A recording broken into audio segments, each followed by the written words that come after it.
I'm really not sure how this is going to be received because I figure it's going to be ruffling some feathers. I have a YouTube channel where I'm doing like biblical stuff, starting off with my story and my relationship with God. But there's some stuff that's happened recently, and it doesn't take away from my belief or my love of God. It's just like things that just came together as other things appeared, and had a lot to do with what I've been reading lately. So I've read like two books from Graham Hancock. I've read two books from Stitchin, and they all talk about like the Sumerians and stuff like that. And there's some things that just seemed a little bit too coincidental. So the Sumerians, they documented a lot of stuff. My understanding is that they found a whole pit full of stuff that was like, it was almost like grocery receipts. Like, I bought this much pounds of this for this much money, or like this is my shopping list, and they all got dumped into one place. Like they were done with it. They've already been shopping. They toss it, and it was pretty amazing to see how all that stuff, like how much documentation they actually did. So in one of the books by Stitch, and he talks about the Anunnaki being very obvious about how they got here and stuff. One of the things that it says is that they have to come into our solar system so fast, into the lower planets, that they have to use Jupiter and Mars to slow down. And I was just like, did not AI Atlas or 3i Atlas come in and like zoomed right past Mars, faded right behind the sun, and now it's made a corrective trajectory towards Jupiter, which looks like it's going to hit close enough to Jupiter that Jupiter's mass could slow it down. And I was just like, wow, that's so weird. And all of the planets travel around the Earth in a counterclockwise manner, and this thing is coming at us clockwise. And it just kind of made me wonder about some stuff that I know biblically, some stuff that, like I'm just learning about the Sumerians, the history and stuff. Jesus is going to come from the east, and that everybody would know, everybody would see it. All these will bow when Jesus comes, and so that thing spins back around, like it's going to be coming up on our east side, because that's the way we rotate. It's the way we spin around the sun, and it's just like, okay, so bear with me. When I was listening to some of the Atlas stuff, they said that Atlas was like the size of Manhattan. And I just thought, like, wow, that's crazy. Like, that's huge. That's like a city. And then all of a sudden, something in my brain just clicked. Because in Revelations 21, it talks about the kingdom of heaven coming down to earth. And the New Jerusalem is what they call it. They said that but everybody will abide in it, and it'll be, God will be with us, we'll be with Him, and the earth and the sun and the moon will all disappear, but we don't have to worry about that because the kingdom of heaven will be here for us. And Jesus, like his main thing everywhere he went, is he proclaimed the good news of the kingdom. And the good news of the kingdom was what? The good news of the kingdom was that the kingdom of heaven was at hand. It was coming. That's what he kept saying. That's what he told everybody.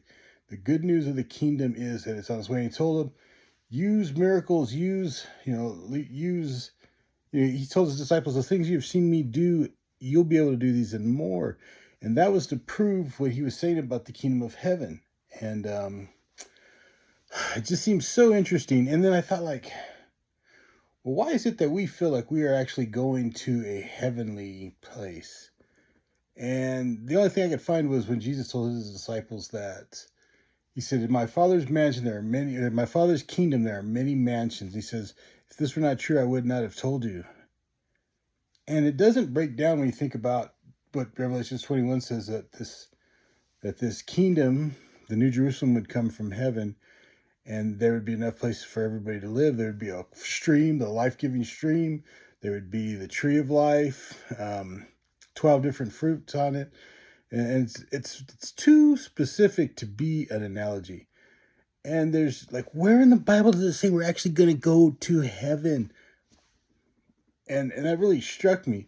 I'm not saying that 3i Atlas is the New Jerusalem or anything like that. Just things that came bombarding me at once, and I didn't know what to do with it. I've told some people, either they don't want to hear it because they don't care, or they think that it's crazy talking. And I'm really just trying to get this out there for somebody to show me.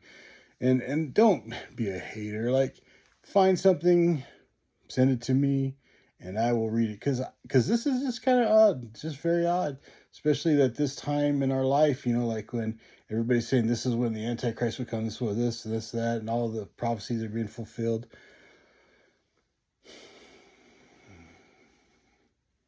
Jesus lived in Egypt for how many years? He left at 12, came back at 30, and nobody was like, boy, that guy knows how to do some miracles. That's kind of odd. Why is that? Nobody questioned. They just questioned the authority behind his miracles, but they never questioned miracles. Because people who came out of Egypt a lot of times were magical, and there's never been a question about how he did miracles. When Moses went in to take the Israelites to the promised land from Egypt, he had to have like a magic show with him. He had the staff that turned to a snake and stuff like that, ate the other snakes, ate the other staffs. Like they had to prove magic back and forth. And where was Moses from? He's from Egypt. So the fact that he could do miracles wasn't like, like the Pharaoh's magi's were just like, oh, we can do that too. Oh, we can do that too, but not as to the proportion that Moses did. So I don't know, folks. Like, please, somebody get back with me. Where does it say in the Bible that we're going to go to heaven? That would be huge. I really want to know, because I think everybody's got this vision of what the afterlife is about. But I think we kind of just make it up on our own, too.